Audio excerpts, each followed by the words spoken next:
반갑습니다. 여러분, 손영식 목사 성경강의 오늘은 이제 91편이 되겠습니다.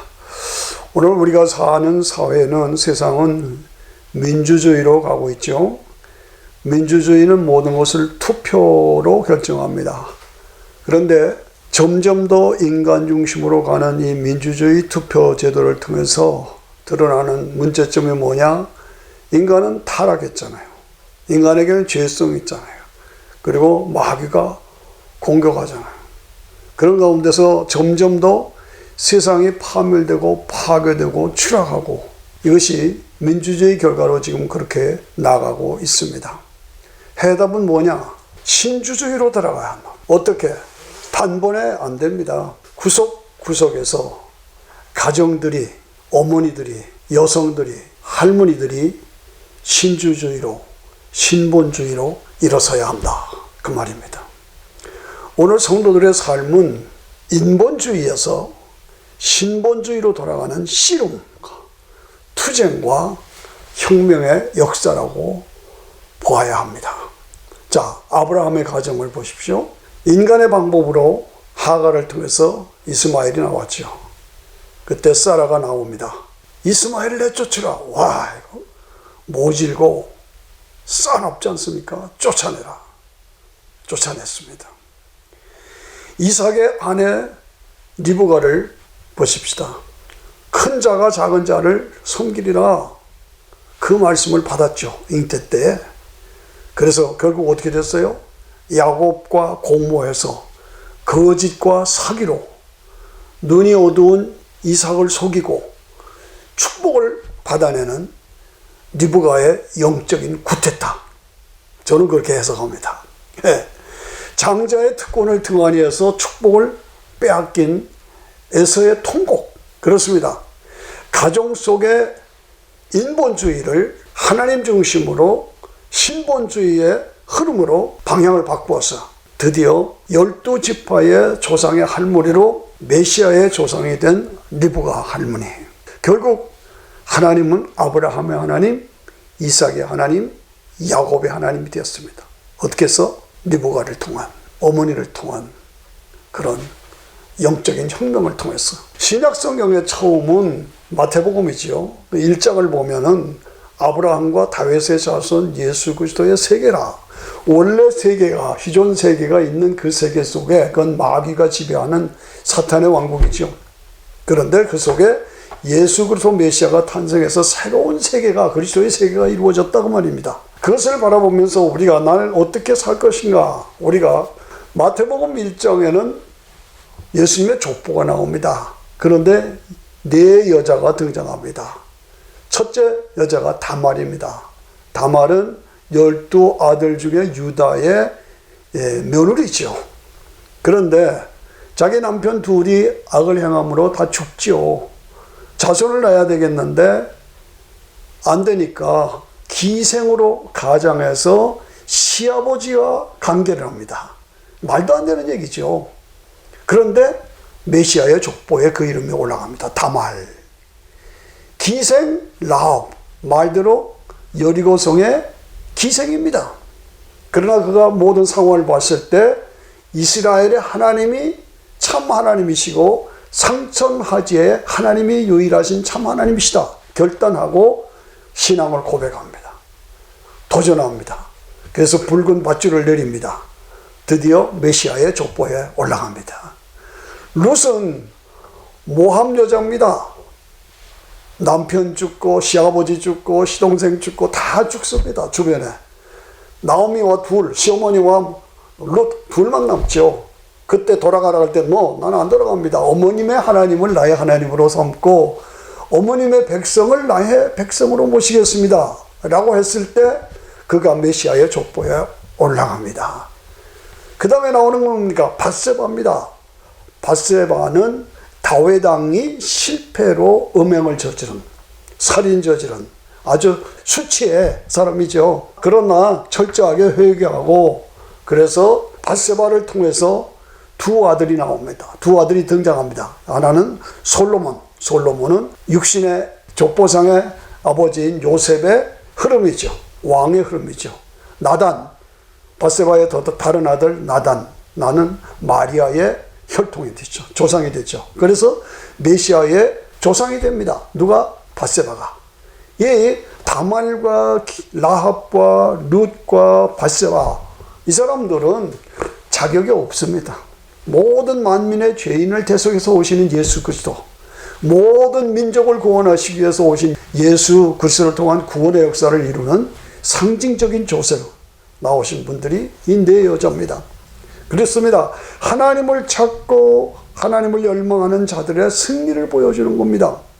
인간 중심, 인본 중심이 아닌 하나님 중심, 신본 중심의 대혁신, 대혁명, 여기에 앞장섰던 사람들이다라는 말씀을 드리는 겁니다. 죄송합니다만 우리 집안의 얘기를 간증으로 드립니다. 우리 집안은 할머니로부터 시작됐습니다. 할머니는 저 황해도 곡산 높은 산골지대에 사셨어요.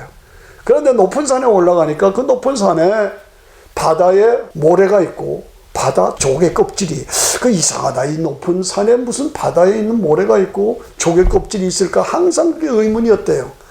그런데 언니분이 교회 가자고 그래서 부흥회를 갔더니 거기서 노아 홍수를 얘기하더래요. 노아 홍수 때 온 지구가 높은 곳이 낮아지고 낮은 곳이 높아져서 지구에 변동이 있었다. 그 말을 듣고 아하, 이게 성경이 진리구나. 그래서 예수님을 받아들여 우리 가문의 조상이 돼, 믿음의 조상이 됐어요. 예. 우리 어머니는 신앙의 그 초대, 한국교회 초대 신앙의 흐름입니다. 그래서 신앙생활을 하면서 주일날 예배드리고 와서 우물가에서 복숭아를 따먹었대요. 그런데 그게 들켜서 할머니한테, 자기 어머니한테, 우리 할머니한테 주일날 복숭아 따먹었다고 매를 되게 맞았다고 그래요. 그거를 늘 항상 얘기를 하시는, 그렇게 철저한 신앙인이었단 말이죠. 그렇습니다. 우리 처가는, 우리 장인어른은 대광 중고등학교 교목이었죠. 우리 장모님은 주일날 헌금을 자녀들에게 줄 때 돈 있으면 전부 새돈만 모았다가 그 새돈만 골라 벗어서 헌금을 드리도록, 그렇게 철저하게 신앙을 이끌어 갔습니다. 이 모든 얘기가 처가에 내려오는 믿음의 이야기고 우리 집안에 내려오는 믿음의 이야기입니다. 이 믿음을 전수받은 우리 형제는, 제가 형이고 제 동생 손희신 목사가 천국 가셨는데 동생입니다. 그래서 제가 5학년 때, 동생은 1학년 때에 강원도 영월 상동광산이라고 있습니다. 거기에 감리교회에서 촛불 예배 때 하나님 앞에 우리의 인생을 드리겠다고 초등학교 5학년 때, 초등학교 1학년 때 우리 형제가 결심했어요. 그래서 주의 종으로 저희가 섬겨왔습니다. 이런 얘기가 왜 필요하냐? 가정에 여자가 살면 가정이 산다는 얘기입니다. 여자가 살아야 가정이 산다는 얘기입니다. 어머니가 살고 할머니가 살면 후손들이 다 영적으로 살게 된다는 것입니다. 예수님의 모친 마리아를 생각하십시다.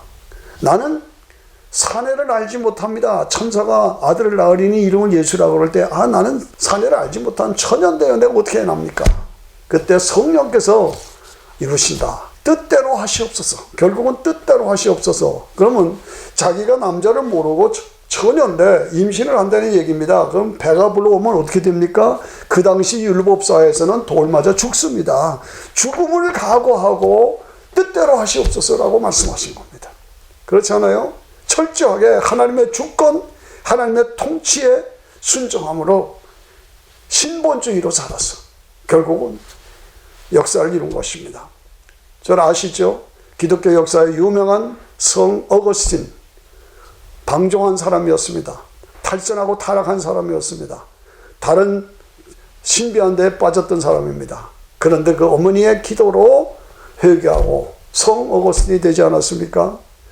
여러분 잘 아시는 요한예슬레 아시죠?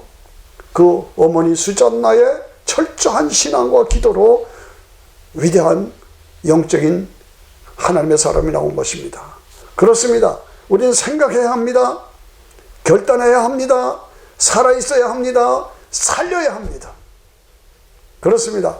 가정을 살려야 되고 자녀들을 살려야 되고, 그래서 나라와 민족을 살려야 할 책임이 우리에게 있다는 것입니다.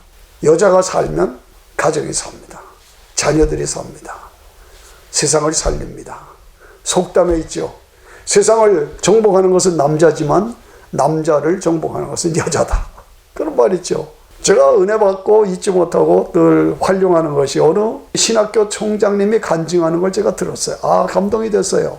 자기는 아주 시골, 아주 깡촌의 출신이랍니다.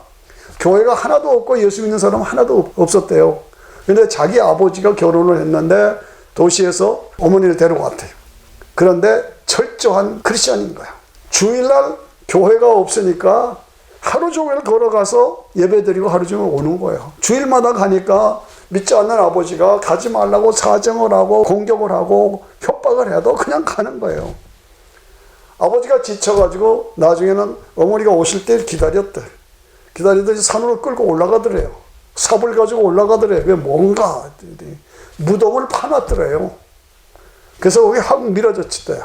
그러니까 어머니가 교회 갔다 와서는 무덤 속에 쓰러진 거예요.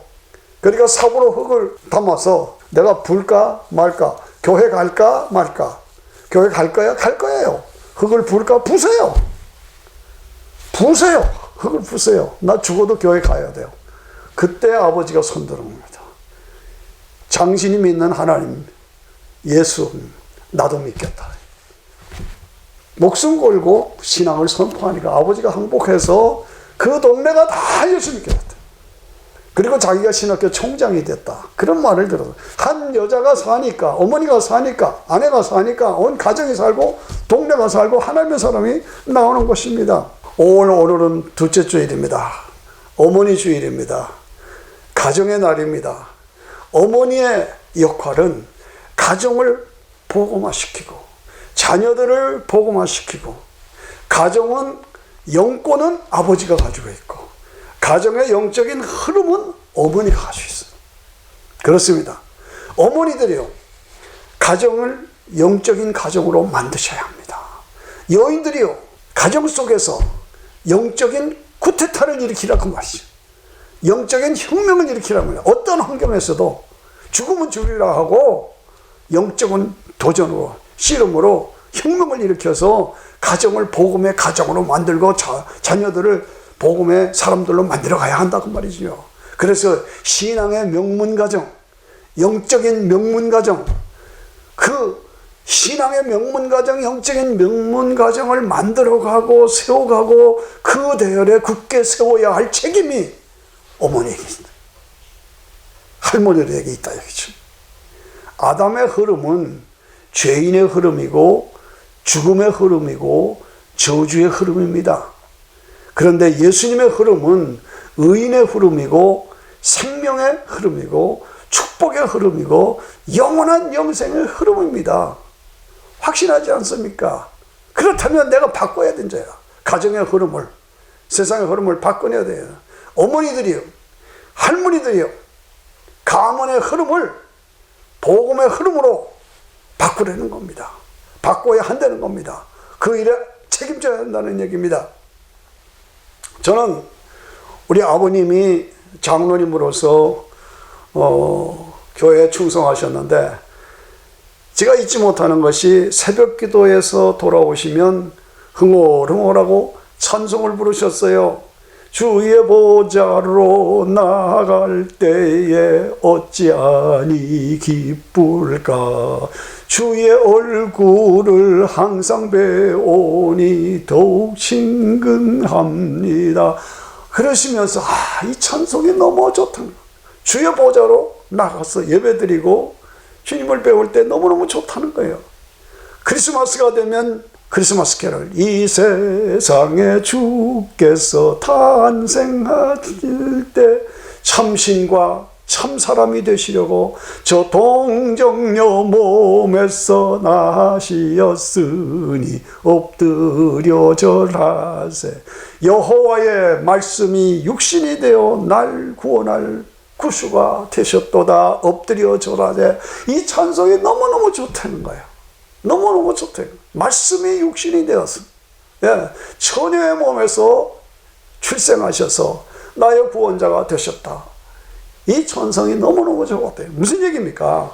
신앙이 분명한 거. 장로님으로 신앙이 분명하고 신학이 분명했다. 신학이 분명했다. 그리고 삶이 분명했다. 그리고 사명이 분명했다. 그래서 저의 영적인 모델이 되고 모범이 되고 저에게 영적인 활성화를 준 귀한 아버님이십니다. 저는 할머니를 본받아서 초등학교 때부터 아침 기도를 나갔어요. 난로를 피우잖아요. 그 당시는 6.25 때 직후니까 난로를 피우는데 제가 갈 때는 난로가 다 꺼졌어. 그래서 헌 이불을 가지고 꺼져가는 난로가 옆에서 기도했던 아침 기도 생활을 계속 했었습니다. 어디서 나온 겁니까? 왜 이렇게 됐습니까? 할머니의 영향을 받았어.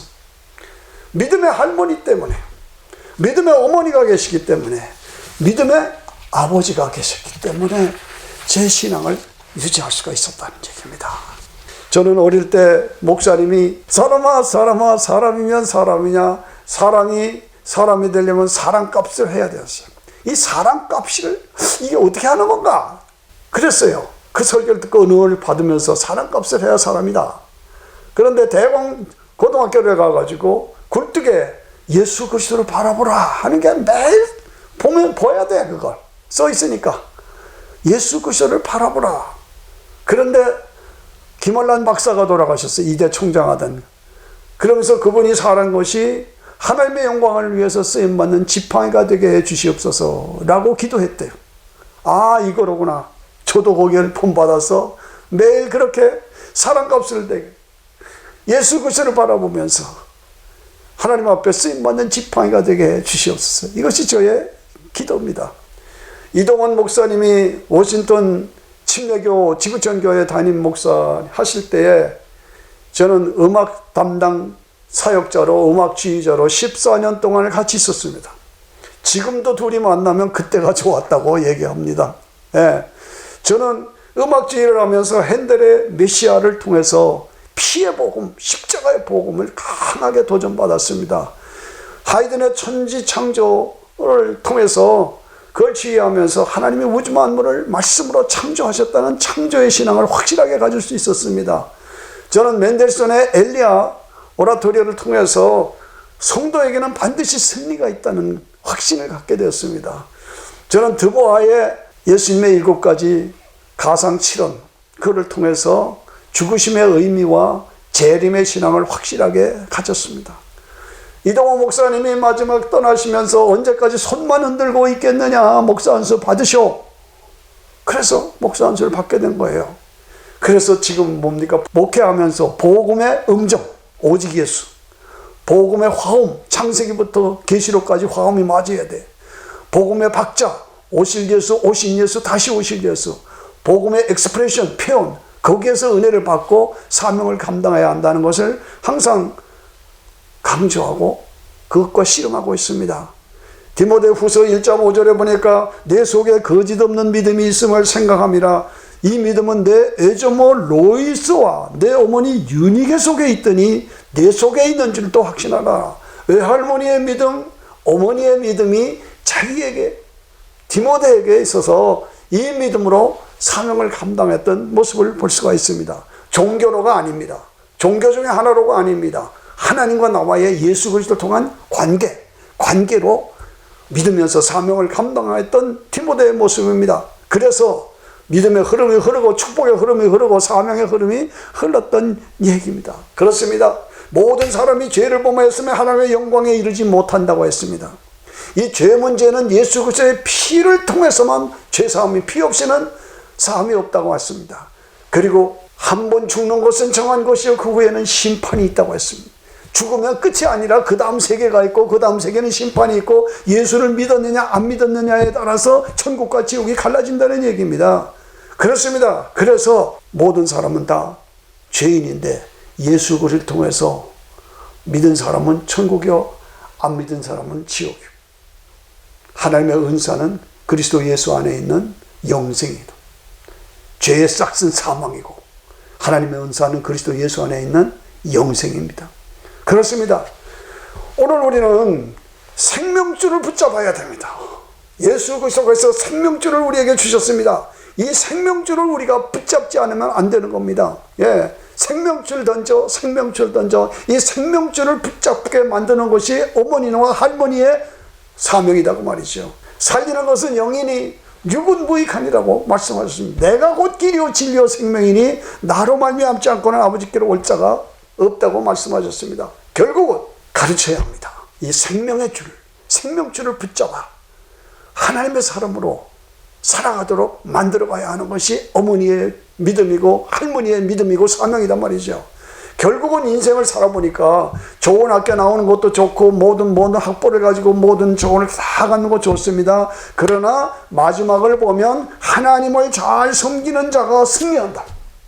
그걸 우리가 가르쳐야 되고 그거를 가르쳐야 할 사명이 우리에게 있습니다. 너는 범사에 하나님을 인정하라. 그리하면 내 길을 지도하시리라. 잠언서 3장 6절에 분명히 우리가 승리하는 방법을 가르쳐 줬습니다. 범사에 하나님을 인정하라. 그러면 하나님이 내 길을 인도하시리라. 복음에는 생명이 있고 능력이 있고 축복의 약속이 있습니다. 예수를 믿으면 구원과 변화와 치료와 회복과 평안과 축복의 사건이 일어납니다.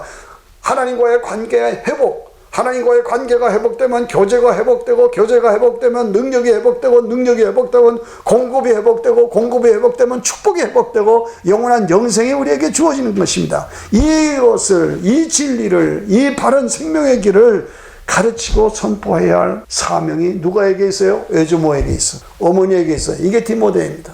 우리 할머니들이 이 책임을 져야 됩니다. 우리 어머니들이 이 책임을 져야 됩니다. 이 시대가 점점 복음을 조롱하고 대적하고 인간 중심으로만 나가는 이런 가운데서 주님이 말씀하시기를 땅끝까지 복음이 전파될 텐데 그러나 말세에 믿는 자를 보겠느냐라고 말씀합니다. 자기를 향해서 울고 있는 예루살렘 여인들을 향해서 예루살렘의 딸들아 나를 위해서 울지 말고 너희와 너희 자녀들을 위해서 울어라 라고 말씀합니다. 오늘의 세상이 철저한 인본주의로 가고 있습니다. 그래서 점점 파괴되고 있습니다. 신본주의로 바꾸고 하나님 중심으로 바뀌지 않으면 이 땅에 소망이 없습니다. 누가 그 역할을 합니까? 내 가정에서 어머니들이 할머니들이 살아야 합니다. 풍랑만 난 배가 파손되기 직전까지 그래도 나침판은 북극을 향하고 있습니다. 그 북극을 향할 방향을 잡고 나가면 이길 수 있다는 말을 제가 들었습니다. 오늘 풍랑만 나서 파멸되고 가고 있는 이 지구라는 배가 지금 흔들리고 파멸되고 있습니다. 그래도 나침반은 복음을 향하고 있어야 합니다. 십자가를 향하고 있어야 됩니다. 십자가와 부활을 통한 영원한 영생의 복음, 생명을 살리는 복음으로 우리가 나침반을 바라봐야 합니다. 어머니들이 가정을 살리고 세상을 살려야 합니다. 어떻게? 영적인 쿠데타 혁명을 일으켜서 이스마엘을 내쫓으라. 그래서 만민의 어머니인 사라의 그 단호함, 그 싸나운 이스마엘을 내쫓으라.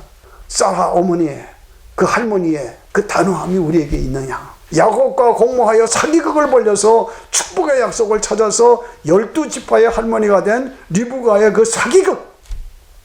어머니, 오늘의 어머니들에게, 오늘의 할머니들에게도 이러한 열정과 도전과 혁신이 필요하다 그 말입니다. 구석구석에서 가정들이, 어머니들이, 여성들이, 할머니들이 살아서 내 속에 거짓 없는 믿음이 있음을 생각합니다.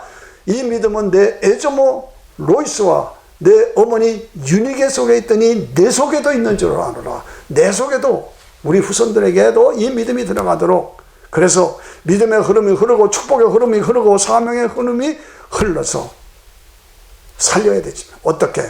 어머니들이 살아서, 어떻게? 할머니들이 이 역할을 감당해야 돼.